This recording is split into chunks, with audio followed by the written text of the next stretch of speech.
फिर से एक बार सबका वेलकम।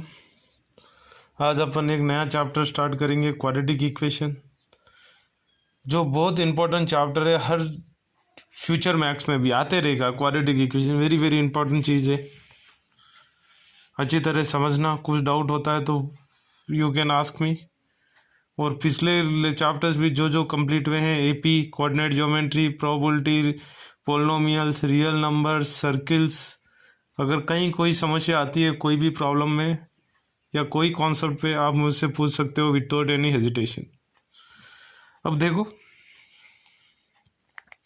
सबसे पहले पॉलिनोमियल्स पढ़ाते वक्त मैं बोला था क्वाड्रेटिक इक्वेशन क्या होता है, ऐसा इक्वेशन जिसकी डिग्री टू हो और standard form of quadratic equation होता है a square plus b x plus c equal to zero. इसको याद रखना है, a not equal to zero. A zero नहीं हो सकता है, बी भले ही जीरो हो सकता है, सी भी जीरो हो सकता है। अपन को कंडीशन क्या चाहिए, डिग्री टू होनी चाहिए। तो अगर ए जीरो हो गया तो ए जीरो इंटू एक्स स्क्वायर क्या हो जाएगा, वो एक्स स्क्वायर बचेगा ही नहीं। अगर एक्स स्क्वायर टर्म नहीं है इसका मतलब डिग्री टू नहीं है, तो वो that is not a quadratic equation. Quadratic equation के लिए डिग्री टू होना जरूरी है। कौन सा स्टैंडर्ड फॉर्म क्या है याद रखना है आप लोग, a square plus b x plus c equal to zero, a not equal to zero.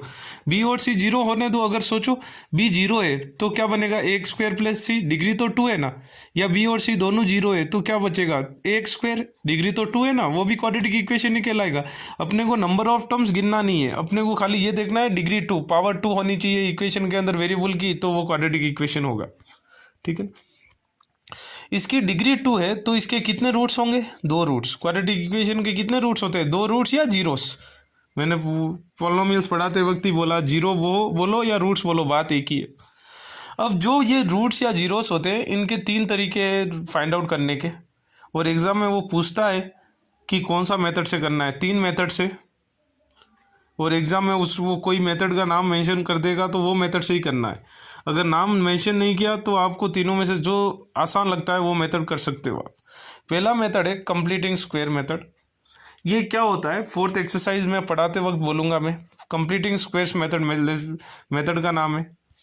Second है क्वाड्रेटिक फार्मूला। क्या है क्वाड्रेटिक फार्मूला, क्वाड्रेटिक फार्मूला क्या होता है, ये फार्मूला याद रखना है। x equal to minus b plus और minus x equal to minus b plus और minus b square minus four a c by two a, b square minus four a c by two a. B क्या है, coefficient of x, सी क्या है constant, ए क्या है coefficient of x square. A zero नहीं हो सकता है, बाकी बी और सी जीरो भी हो सकता है। जो ये रूट के अंदर आ रहा है b square minus four a c, इसको बोलते हैं डिस्क्रिमिनेट। क्या बोलते हैं, discriminate, denoted by capital D. कहीं कैपिटल डी दिखा मतलब डिस्क्रिमिनेट। ओके ना, डिस्क्रिमिनेट क्या होता है, b square minus four a c, root नहीं लगाना है। फॉर्मूला तो यही है, x equal to minus b plus और minus under root b square minus four a c by two a. लेकिन डिस्क्रिमिनेट क्या है, खाली वो जो रूट के अंदर वाला है, b square minus four a c बोलते हैं discriminate, denoted by capital D. अभी based on discriminate roots of quadratic equation तीन टाइप्स होते हैं। कितने टाइप्स होते हैं, तीन टाइप्स। पहला होता है two real and distant roots. अगर डिस्क्रिमिनेट अपन को ग्रेटर देन जीरो आया, ग्रेटर देन जीरो मतलब वन टू थ्री कुछ भी पॉजिटिव नंबर आया, तो होगा two real and distinct roots. D क्या होता है, b square minus four a c greater than zero. वही अगर टू इक्वल रूट्स कब होगा, इक्वल रूट्स अगर डी इक्वल टू जीरो आ गया। डी इक्वल टू जीरो मतलब equal roots, that is D क्या होता है, b square minus four a c equal to zero.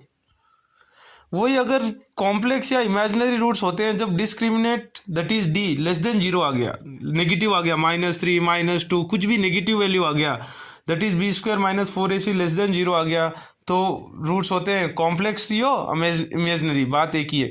अपन के 10th में सिलेबस में अपन केवल रियल रूट्स निकालेंगे और इक्वल रूट्स निकालेंगे। वही अगर कॉम्प्लेक्स रूट्स 11th में चैप्टर है कॉम्प्लेक्स नंबर्स, वो लेसन में आएगा, तो अपन कॉम्प्लेक्स रूट्स के बारे में बात नहीं करेंगे 10th में।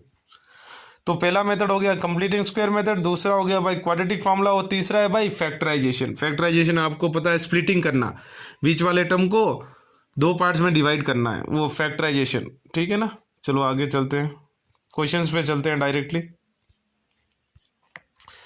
अब 4.1 का फर्स्ट क्वेश्चन क्या कह रहा है, check whether following quadratic equation है कि नहीं चेक करना है। क्वाड्रेटिक इक्वेशन होने के लिए क्या होना चाहिए, डिग्री 2 होना चाहिए, याद रखो।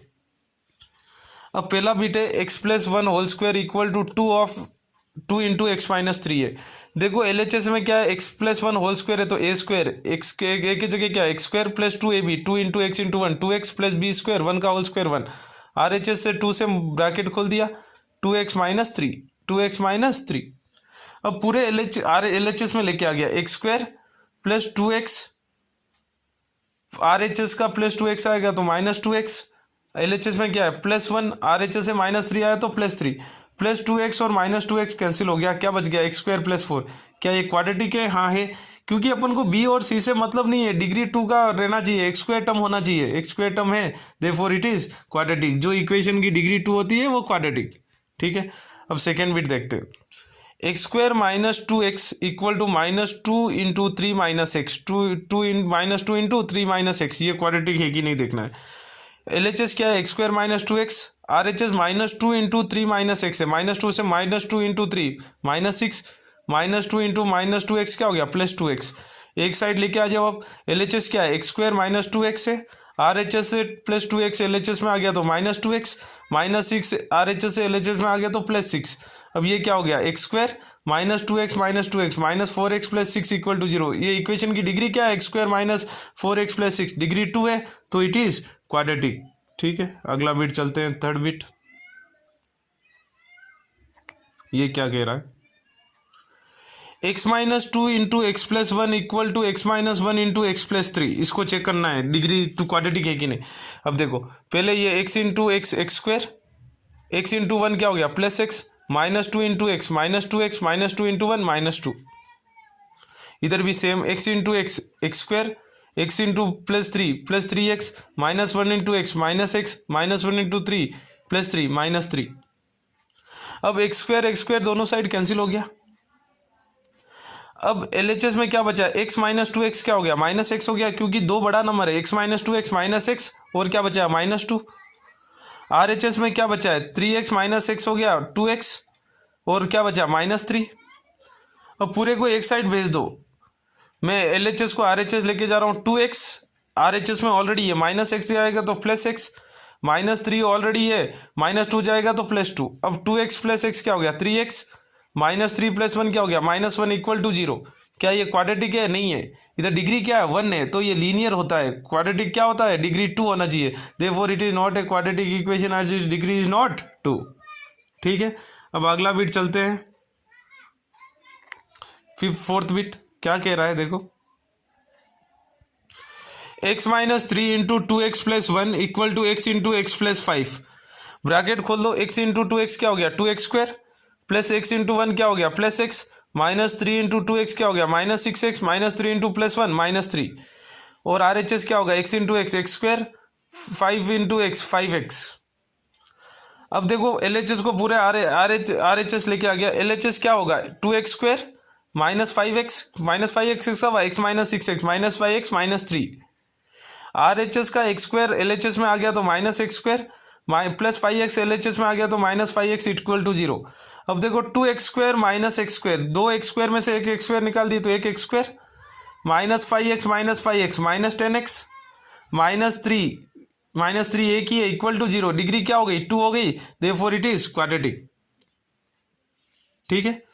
अगला फिफ्थ बिट देखते हैं, 2x minus 1 into x minus 3 equal to x plus 5 into x minus 1। Bracket खोलो, देखो 2x into x 2x square plus 2x into minus 3 minus 6x minus 1 into x minus x minus 1 into minus 3 plus 3। LHS को multiply करो, फिर RHS को करो, x into x x square, x into minus 1 minus x, 5 into x 5x plus 5 into minus 1 minus 5। अब LHS RHS simplify करो तो LHS क्या बनेगा 2x square minus 6x minus x minus 7x plus 3 minus 6 minus x क्या होगा minus 7x होगा ना। RHS के में क्या बचा है x square minus x plus 5x plus 4x, क्योंकि बड़ा नंबर 5 है, 5 माइनस एक्स क्या होगा प्लस 4x और माइनस 5। अब पूरे को एक साइड लेके आ जाओ, LHS क्या बचा हुआ है 2x square minus 7x plus 3। अब RHS से एक्स स्क्वायर LHS में आया minus x square plus 4x आया माइनस 4x -5 आया, +5 इक्वल टू 0। अब देखो 2x² में से एक x² गया तो x² -7x -4x क्या होगा -11x +3 +5 क्या होगा +8 इक्वल टू 0। डिग्री क्या है 2 है, देयरफॉर इट इज क्वाड्रेटिक। ठीक है, अगला बिट चलते हैं। x² + 3x + 1 equal to x - 2 का होल स्क्वायर। देखो फिर से LHS क्या है, LHS है x² + 3x + 1 RHS x - 2 whole square, a - b whole square है, ये क्या होगा a² x² -2ab -2 into x into 2 क्या हो गया -4x + b² हो गया 4। दोनों साइड x² कैंसिल हो गया। अब LHS RHS वाला LHS में क्या है 3x + 1 RHS का -4x हो गया +4x +4 हो गया -4 3x + 4x 7x + 1 -4 क्या हो गया -3 इक्वल टू 0। इसकी डिग्री क्या है ये इक्वेशन की 7x 1 है, तो ये क्वाड्रेटिक नहीं होगा क्योंकि डिग्री 2 नहीं है। ठीक है, नेक्स्ट देखो 7th बिट चलते हैं। LHS है x + 2 whole cube equal to 2x into x² - 1। देखो मल्टीप्लाई करते हैं x³ a + b whole cube, a क्या है x, b क्या है 2 का होल क्यूब का फॉर्मूला होता है a³ + 3a² + 3ab² + b³ formula, वो LHS में फॉर्मूला लगा दिया हमें। और RHS क्या बनेगा 2x into x², 2x³ -1 into 2x -2x। ये फॉर्मूला लगाने के बाद LHS फॉर्मूले में लगा देना है, a क्या लगाओगे x, b क्या लगाओगे 2, क्योंकि x + 2 होल क्यूब है, a + b से कंपेयर करो, a के जगह 2 b के जगह सॉरी a के जगह x b के जगह 2 कंपेयर कर लो, पूरे एक साइड लेके आ जाओ। अब LHS को RHS में भेज रहा हूँ, क्या हो गया क्या बचा है RHS 2x³ -2x है +x³ LHS से RHS गया तो -x³ +6x² गया तो क्या होगा -6x² +12x आएगा तो -12x +8 गया -8। अब 2x³ -x³ क्या हो गया, एक x³ बचेगा, 2x³ में से एक x³ माइनस कर दिए, एक x³ बचेगा और फिर x² क्या इतने हैं -6x² -2x -12x -14x -8। क्या ये क्वाड्रेटिक है, नहीं ये क्यूबिक हो गया क्योंकि डिग्री क्या है 3, therefore it is not a quadratic. ठीक है, 8th बिट चलते हैं हम, क्या कह रहा है 8th बिट देखो x³ -4x² -x + 1 equal to x - 2 whole cube. इधर a - b whole cube formula है, a - b होल क्यूब का फॉर्मूला होता है a³ -3a² + 3ab² - b³। a के जगह क्या लगाओगे x, b के जगह क्या लगाओगे 2, तो LHS क्या है x³ -4x² -x + 1 as it is. RHS में फॉर्मूला लगाएंगे a - b होल क्यूब का अपने को आएगा x³ -6x² + 12x -8, x³ दोनों कैंसिल हो गया, -4x² -x + 1 बच गया, और RHS वाला LHS में लेके आ रहा हूँ -6² + 6x² + 12x -12x -8 + 8 equal to क्या बचेगा 0। -4x² + 6x² क्या होगा 2x², क्योंकि 6 में से 2 गए तो 2x² बचेगा ना, -x -12x और माइनस दोनों माइनस है तो नंबर ऐड करेंगे सिंबल -13x 1 + 8 क्या हो गया 9 इक्वल टू 0। क्या ये क्वाड्रेटिक है, यस इट इज है क्वाड्रेटिक। ठीक है, सेकेंड क्वेश्चन चलते हैं। वर्ड प्रॉब्लम से स्टेटमेंट दिए हुए हैं, अपन को क्वाड्रेटिक इक्वेशन बनाना है, वेरी वेरी इंपॉर्टेंट, ये आना चाहिए, ऐसे ही प्रॉब्लम्स आएंगे बोर्ड में। देखो चेकते हैं पहला क्वेश्चन, सेकेंड क्वेश्चन का फर्स्ट बिट क्या दिया हुआ है, एरिया ऑफ रेक्टेंगल दिया हुआ है 528, एरिया ऑफ रेक्टेंगल क्या दिया हुआ है 528, और क्या बोल रहा है उसकी जो लेंथ है that is 1 more than twice the breadth, मतलब उसकी लेंथ क्या है उसकी ब्रेथ से दुगनी करके एक ज्यादा है, दुगनी से एक ज्यादा मतलब 2 है, 2 का दुगना हो गया 4, फिर एक ज्यादा कितने हो गए 5, इसका मतलब लेंथ क्या हो गई 5, ब्रेथ 2 है तो लेंथ क्या होगी 5, क्योंकि क्या कह रहा है length is twice of is 1 more than twice of is breadth, मतलब एक ज्यादा है और किससे ज्यादा है दुगनी लेंथ ब्रेथ से ज्यादा है। समझ में आया क्या बोल रहा है, length is 1 more than twice of is breadth, मतलब ब्रेथ से दुगनी और एक ज्यादा मतलब प्लस, 1 मोर मतलब प्लस, ट्वाइस मतलब मल्टीप्लीकेशन। सोचो मैं लेंथ लेता हूं ब्रेथ लेता हूं x, तो लेंथ क्या होगा ट्वाइस ऑफ ब्रेथ हो गया 2x और 1 मोर +1। समझ में आई चीज, अच्छी तरह देखना क्या कह रहा है, length is 1 more than twice the breadth, दुगनी ब्रेथ से एक ज्यादा, ब्रेथ को दुगनी करने के बाद भी एक ज्यादा है। सोचो लेंथ ब्रेथ 2 है तो लेंथ क्या होगा 2 का ट्वाइस मतलब 2x, 2 का ट्वाइस मतलब 4 हो गया, +1 करना है, +1 मोर। आई बात समझ में? तो मैंने ब्रेथ ले लिया रेक्टेंगल x मीटर, तो लेंथ क्या होगा 2x + 1 metre, twice of breadth, breadth का ट्वाइस हो गया 2x, 1 more +1। Area of rectangle क्या होता है, L × B। Area of rectangle क्या होता है, लेंथ इंटू ब्रेथ। एरिया कितना दिया हुआ है 528 इक्वल टू लेंथ क्या है 2x + 1 इंटू ब्रेथ क्या है x। 528 equal to 2x into x क्या हो गया 2x² + 1 into x, 1 into x क्या होगा x ही होगा। 528 को RHS में भेज दिया हमें, LHS में 528 को RHS में भेज दिया। RHS में पहले क्या था 2x² + x, LHS से 528 RHS में क्या तो -528 इक्वल टू 0 बन गया quadratic equation. This is the answer. ठीक है, चलो सेकेंड बिट चलते हैं। क्या कह रहा है, दो कॉन्जिक्यूटिव नंबर्स का प्रोडक्ट है 306। कॉन्जिक्यूटिव नंबर मतलब एक के बाद एक। 2 और 3 दो कॉन्जिक्यूटिव हो गया, 4 और 5 दो कॉन्जिक्यूटिव हो गया। 1 और 3 कॉन्जिक्यूटिव नहीं होगा क्योंकि बीच में मिसिंग है, वो 1 और 3 2 ऑड कॉन्जिक्यूटिव हो गया क्योंकि 1 ऑड है, 1 के बाद ऑड नंबर कौन सा आएगा 3, तो ये कंटिन्यू दो ऑड नंबर है।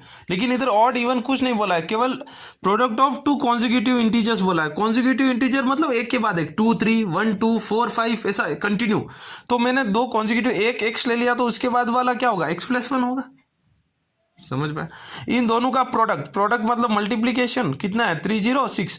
तो एक कॉन्जिक्यूटिव नंबर्स क्या है x × x + 1 equal to 306। Bracket खोलो, x × x, x² + 1 × x, x equal to 306। 306 RHS से LHS में लेके आ जाओ, प्लस आएगा, प्लस RHS से LHS में आएगा तो माइनस, तो x² + x -306 equal to 0। This is the required quadratic equation.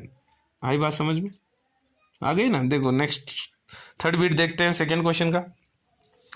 Roans mother age is 26 year older than him. Ron की जो मम्मी की एज है 26 साल रोन से ज्यादा उम्र की है। रोन की मम्मी की उम्र क्या है, रोन से 26 साल ज्यादा है, एल्डर है, ओल्डर है, ओल्डर। मम्मी एंड रोन से 26 साल बुढ़ी है, तो रोन का एज 5 साल का है, तो मम्मी कितनी साल की होगी 31 साल की, क्योंकि 26 ज्यादा है, ओल्डर है।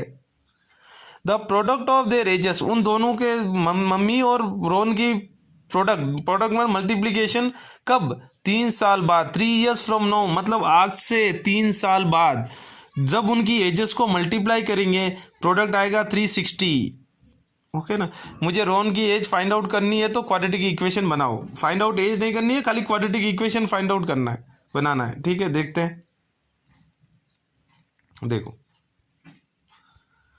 रोन की एज में अगर आज के दिन रोन आज की प्रेजेंट उम्र x है, तो मम्मी की प्रेजेंट उम्र क्या होगी x + 26 होगी रोन के, क्योंकि 26 ओल्डर है। 3 years from now, 3 years from now, नो बोले तो 3 साल बाद। आज तुम्हारी उम्र 15 साल है, तो 3 साल बाद क्या होगी 18 साल। समझ में आ रहा है? आपकी आज उम्र 12 है, तो 3 साल बाद क्या होगी 15 साल। अगर बिफोर या एगो आता है क्वेश्चन में, मतलब पहले माइनस लेना है। आफ्टर हिंस, आफ्टर और हिंस HENC, हिंस आता है तो प्लस लेना है। आफ्टर या हिंस और फ्रॉम नो, ऐसे आफ्टर हिंस या नो आता है, नो आता है तो बाद में, नो NOW, नो मतलब बाद में। बिफोर आता है या एगो आता है, 5 years एगो, 5 साल पहले क्या थी आपकी उम्र। आज आपकी 15 साल है, तो 5 साल पहले क्या थी 10 साल थी ना, उस प्रकार। लेकिन इधर क्या दिया हुआ है 3 years फ्रॉम नो, आज से 3 साल बाद। तो आज की उम्र रोन की x से, तो 3 साल बाद क्या होगी x + 3। परसेंटेज ऑफ रोन के मदर की है x + 26, तो 3 साल बाद क्या होगी x + 26 को 3 ऐड कर देंगे x + 29। अब उन दोनों की product of their edges is 360, ये 306 नहीं है 360 है, 360। तो रोन की एज क्या है x + 3, मदर्स एज क्या है x + 29, कब 3 साल बाद। प्रोडक्ट क्या है 360, तो मल्टीप्लाई करेंगे x × x, x², x × 29x, 29x, 3 × x, 3x, 3 × 29, 87 equal to 360, plus 360 LHS से RHS में लेके आ गया हमें, क्या हो जाएगा -360, x² plus 29x plus 3x 32x हो गया, प्लस 87 -360 इक्वल टू 0। ठीक है ना? अब देखो क्या होगा, तो x square plus 32x 87 minus 360, बड़ा नंबर 360 है, माइनस से 360 में से 87 निकाले तो माइनस 273 इक्वल टू 0। ये हो गया क्वाड्रेटिक इक्वेशन, ठीक है ना। चलो फोर्थ बिट देखते हैं, लास्ट बिट सेकेंड क्वेश्चन का, वेरी वेरी इंपॉर्टेंट कॉन्सेप्ट ये भी। फिर से क्या कह रहा है, a train travels a distance of 480 kilometre at uniform speed. एक ट्रेन जा रही है 480 किलोमीटर, कोई एक निर्धारित स्पीड है 50 किलोमीटर या 60 किलोमीटर, कोई स्पीड चेंज नहीं करेगा 480 किलोमीटर तक। जब तक 480 किलोमीटर जाएगी ट्रेन की स्पीड फिक्स है। क्या स्पीड है पता नहीं, कोई स्पीड से फिक्स स्पीड से जा रही है। लेकिन अगर जो वो स्पीड से जा रही थी उससे 8 किलोमीटर आवर लेस कर दिए, पहले स्पीड कुछ तो जा रही थी 50 जा रही थी सोचो, तो कितने टाइम में जा रहा था वो 480 किलोमीटर जा रहा था सोचो, कोई टाइम T1 आवर्स में, कितना टाइम में T1 आवर्स। लेकिन अगर स्पीड कम कर दिए तो टाइम ज्यादा लगेगा, टाइम ज्यादा लगेगा, स्पीड कम हो गई तो सिंपल बात है। साइकिल से जाते हैं या अपन बाइक पे जाते हैं, ज्यादा फास्ट जल्दी कब पहुंचेंगे, बाइक से पहुंचेंगे। क्यों, बाइक की स्पीड ज्यादा है, जितनी ज्यादा स्पीड उतनी कम टाइम। तो अगर स्पीड कम करते हैं 8 किलोमीटर पर आवर लेस, तो वो 480 किलोमीटर जाने के लिए 3 घंटे ज्यादा लगेगा। क्या लगेगा, 3 घंटे ज्यादा लगेगा। अब पूछ रहा है कि इस distance of speed of train निकालने के लिए इक्वेशन बनाओ, इक्वेशन बनाना है। डिस्टेंस सेम जा रहा है, समझ में आया। सोचो पहले जो ट्रेन, और मैंने क्या बोला, कोई यूनिफॉर्म स्पीड, वो यूनिफॉर्म स्पीड ले ली मैंने x किलोमीटर पर आवर। तो अब स्पीड क्या होगा, डिस्टेंस अपॉन टाइम, फॉर्मूला है फिजिक्स का, क्रॉस मल्टीप्लाई कर दिया। मैं पहले टाइम T1 ले लिया, T1 इक्वल टू क्या हो जाएगा, डिस्टेंस अपॉन स्पीड, क्योंकि T इधर चले गया डिस्टेंस नीचे आ जाएगा। डिस्टेंस कितना जाना है 480 अपॉन स्पीड कौन सा है x, तो T1 क्या हो गया 480 अपॉन x। तो अगर कितना टाइम लगता अगर ट्रेन यूनिफॉर्म स्पीड से चलती तो 480 अपॉन x। अब स्पीड डिक्रीज हो गई 8 किलोमीटर पर आवर, तो अब स्पीड क्या होगी x माइनस 8। समझ में आई चीज। अब स्पीड क्या होगी x माइनस 8 होगी, क्योंकि पहले कौन सी स्पीड से चल रही थी x से, अब 8 किलोमीटर पर आवर कम हो गई तो स्पीड क्या हो गई x माइनस 8। अब टाइम मैंने ले लिया T2, फिर से डिस्टेंस तो वही जाना है 480 किलोमीटर, 480 बाई डिस्टेंस 480, टाइम की स्पीड क्या है x minus 8 kilometre per hour कम कर दिए। लेकिन अब क्या बता रहा है, जो ये सेकेंड टाइम लग रहा है T2 स्पीड कम करने के बाद, वो क्या लग रहा है, पहले वाली स्पीड से 3 घंटे ज्यादा लग रहा है, क्योंकि स्पीड 8 किलोमीटर पर आवर कम कर दी है तो टाइम ज्यादा लगेगा। तो पहले वाली टाइम क्या लग रही थी T1 से कितना ज्यादा लग रहा है 3 किलोमीटर पर आवर। तो अब जो अकॉर्डिंग टू प्रॉब्लम ये जो new speed T2 distance speed slow करने के बाद जो टाइम लग रही है वो क्या लग रही है T1 प्लस 3, पुरानी टाइम से 3 घंटे ज्यादा।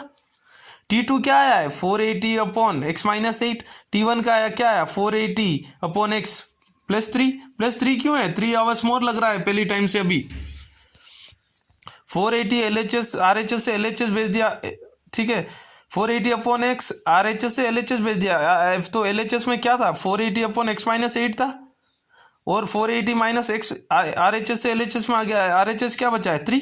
अब देखो न्यूमरेटर में कॉमन क्या है 480 कॉमन हो गया, तो क्या बचेगा 1 अपॉन x माइनस 8 अपॉन 1 समझ में आ रहा है, 480 कॉमन ले लिया न्यूमरेटर से, LHS में से बचेगा क्या 1 upon x minus 8 minus 1 upon x equal to 3। ये 3 1 जा और 3 160 जा कैंसिल कर दिया। अब 160 अपॉन इधर 1 upon x minus 8 minus 1 by x, LCM ले रहा हूं मैं, क्या होगा 1 into x minus 1 into x minus x minus 1 into minus 8 plus 8 हो गया। क्रॉस मल्टीप्लाई कर रहा हूँ, और नीचे भी मल्टीप्लाई करना होगा, नीचे क्या हो गया x square minus 8x, x minus 8 into x क्या हो जाएगा x square minus 8x equal to क्या बचा है 1, ये x कैंसिल हो गया।